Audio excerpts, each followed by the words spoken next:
আসসালামু আলাইকুম বন্ধুরা, আজকে এমন স্বাদের একটা রেসিপি নিয়ে আসলাম। না লাগবে মাছ, না লাগবে মাংস, না লাগবে কোনো ডাল। দেখো কত সুন্দর একটা রেসিপি নিয়ে আসবো বন্ধুরা, তোমরা সবাই দেখতে থাকো। একেবারে একটা উপকরণ নিয়ে এত টেস্টি একটা রেসিপি নিয়ে আসলাম, কি বলবো, একেবারে চেটে পুটে পুরো এক থালে ভাত খেয়ে নিতে পারবে বন্ধুরা। সবাই সবাই সম্পূর্ণটা দেখতে থাকো, কেউ স্কিপ করো না। একেবারে সহজ, মাত্র একটা উপকরণ দিয়ে খুব সুন্দর একটা আমি রেসিপি নিয়ে আসবো বন্ধুরা। এই দেখো, এখানে আমি আলু দেখতে পারলে, কাঁচা আলু, এগুলো আমি ছোট ছোট করে কেটে এটা ব্লেন্ডার করে নিয়ে নিলাম, দেখতে পাচ্ছ। এটা ঢেলে নিলাম বন্ধুরা। ওখানে দিয়ে দিচ্ছি আদা, রসুন, আর কাঁচামরিচ দেখতে পাচ্ছ, আর কাঁচা আলু, এগুলো দিয়ে আমি ব্লেন্ডার করে নিলাম তিনটা একসঙ্গে, আর কাঁচা আলুর সঙ্গে ব্লেন্ডার করে নিলাম। এই দেখো, এখন এখানে দিয়ে দিব আমি একটা টমেটো বন্ধুরা। টমেটোটা কেটে নিয়েছি, তোমরা দেখতে পাচ্ছ টমেটোটা একটু কেটে নিয়েছি। এখন এখানে দিয়ে দেবো আমি একটা পেঁয়াজ কুচি, আর কিছু রসুন কুচু, কিছু পরিমাণ আদা, বেশি না বন্ধুরা। দেখতে পাচ্ছ কতটুকু দিয়েছি। এখন এগুলো আমি খুব সুন্দর করে ভালো করে একেবারে ব্লেন্ডার করে নেব সবগুলো একসঙ্গে বন্ধুরা। একেবারে টেস্টি একটা রেসিপি। এই দেখো, খুব সুন্দর করে ব্লেন্ডার করা হয়ে গেছে আমার। খুব সহজ, কি বলবো, এত টেস্টি হয় এই রেসিপিটা। যাকে খাওয়াবে সে বলবো এরকম রেসিপি কোনো দিনও খাইনি বন্ধুরা। এই দেখো, খুব সুন্দর করে ব্লেন্ডার করা হয়ে গেছে টমেটোগুলো। এখন আমি এই যে এখানে কাঁচা আলুগুলো রেখেছিলাম, এই দেখতে পাচ্ছ কাঁচা আলুগুলো রেখে দিয়েছিলাম। এখন ওখানে আমি দিয়ে দিব কিছু পরিমাণ জিরা বন্ধুরা। কিছু পরিমাণ জিরা দিয়ে দিলাম, বেশি না, দেখতে পাচ্ছ কতটুকু জিরা দিয়ে দিয়েছি দেখে বোঝা যাচ্ছে। আর হলুদ গুঁড়ো দিয়ে দিলাম একটু, বেশি লাগবে না, জাস্ট 2 চিমটি পরিমাণ হলুদ গুঁড়ো দিয়ে দিলাম বন্ধুরা। সেই টেস্টি লাগে, কি বলবো, এতটাতে টেস্টি। আর হাফ চামচ পরিমাণ মশলার গুঁড়ো দিয়ে দিয়েছি, জিরা মশলার গুঁড়ো মিক্স, আর লবণ দিয়ে দিয়েছি স্বাদ মতন বন্ধুরা। চাইলে তোমরা আরও এখানে অন্য অন্য মশলা অ্যাড করতে পারো, আমি করি নাই। এটাই আমার কাছে বেস্ট, তার জন্য করি নাই, চাইলে তোমরা দিতে পারো। এখন এই যে ভালো করে মিক্স করে নিচ্ছি, খুব সুন্দর করে মিক্স করে নিচ্ছি। একেবারে সবগুলো একসঙ্গে করে ভালো করে মিক্স করে নিতে হবে। একেবারে সহজ, মাত্র একটা উপকরণ দিয়ে যে এত সুন্দর এত টেস্টি একটা নাস্তা হয় আগে জানতাম না বন্ধুরা। এখানে জাস্ট হাফ কাপ পরিমাণ ময়দা দিয়ে দিলাম, বেশি না, দেখে বোঝা যাচ্ছে কতটুকু লাগলো। এই যে দেখো, খুব সুন্দর করে মেখে নিয়েছি, হাফ কাপ পরিমাণ ময়দা দিয়েছি, দিয়ে এই যে ভালো করে মেখে নিয়েছি। আর এখানে কিচ্ছু অ্যাড করবো না বন্ধুরা। খুব সুন্দর করে ভালো করে আমি মেখে নেওয়া হয়ে গেছে আমার, পারফেক্ট মতন করে আমি মেখে নিয়েছি।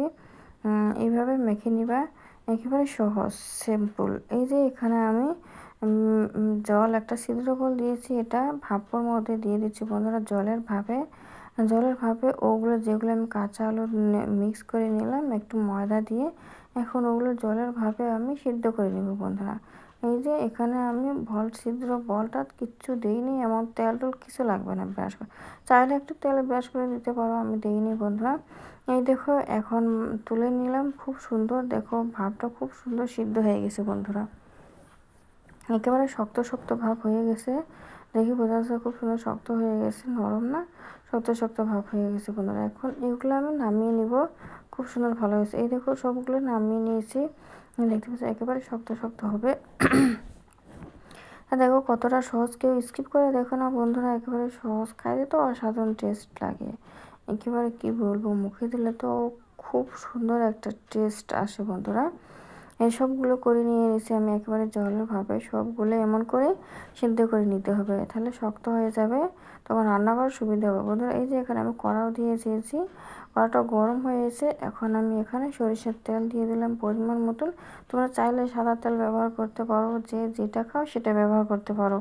আর সরিষার তেল দিয়ে দিয়েছি আমি এখানে পরিমাণ মতন, সরিষার তেলটা দিয়ে দিলাম। আর এতটা ইয়াম্মি এতটা টেস্টি হয় এই রেসিপি আগে জানতাম না। এই যে এখানেও কিছু পরিমাণ আমি জিরা দিয়ে দিলাম, তারপরে পেঁয়াজ কুচি, দুটো পেঁয়াজ, আর কিছু পরিমাণ মরিচ বন্ধুরা। ঝালটা তোমাদের ইচ্ছা মতন দিতে পারো। এখন খুব সুন্দর করে এই যে পেঁয়াজগুলো ভালো করে আমি নেড়ে চেড়ে নিচ্ছি, ভালোভাবে খুব সুন্দর করে একটু হালকা করে ভেজে নিলাম। এখন এখানে দিয়ে দিলাম লবণ, দিয়ে দিলাম স্বাদ মতো হলুদ গুঁড়ো দিয়ে দিচ্ছি বন্ধুরা, এগুলো পরিমাণ মতো দিতে হয়। আর মশলার গুঁড়ো দিয়ে দিলাম 1 চামচ পরিমাণ, বেশি লাগবে না মশলার গুঁড়োটা। দিয়ে এবার নেড়ে চেড়ে নিলাম, নিয়ে এখন এই যে টমেটোর গুলো, কাশ্মীরি লঙ্কা দিয়ে দিলাম বন্ধুরা। এখন এই যে টমেটো যেগুলো ব্লেন্ডার করা হয়ে গেছিলো ওগুলো দিয়ে দিলাম। এইভাবে একবার হলে রান্না করে দেখো, কি বলবো, একেবারে যে এতটা টেস্ট হয়, অসাধারণ টেস্ট লাগে। খাইলে তো টেস্ট পাবে বন্ধুরা, যে কতটা টেস্ট, কতটা সুস্বাদু। এই যে টমেটোগুলো দিয়ে ভালো করে কষিয়ে নিচ্ছি বন্ধুরা। এইভাবে ভালো করে টমেটো দিয়ে মশলার সঙ্গে খুব সুন্দর করে কিছুক্ষণ কষিয়ে নিতে হবে, একেবারে খুব সুন্দরভাবে ভালো করে কষিয়ে নিতে হবে।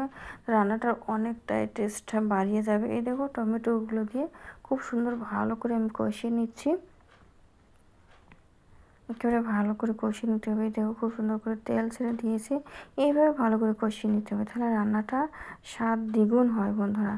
যে কোনো রান্নার এইভাবে ভালো করে কষিয়ে নিলে রান্নার স্বাদ দ্বিগুণ হয়। এই যে টমেটোগুলো আমি ভালো করে কষিয়ে নিচ্ছি, এই দেখো খুব সুন্দরভাবে কষিয়ে নিলাম বন্ধুরা।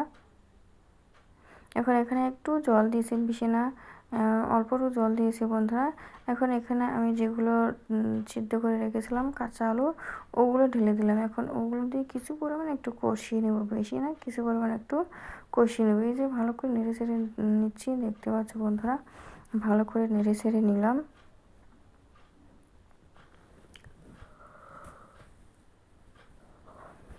ভালো করে নেড়ে চেড়ে নিয়ে এখন ঢাকনাটা দিয়ে ঢেকে দিব।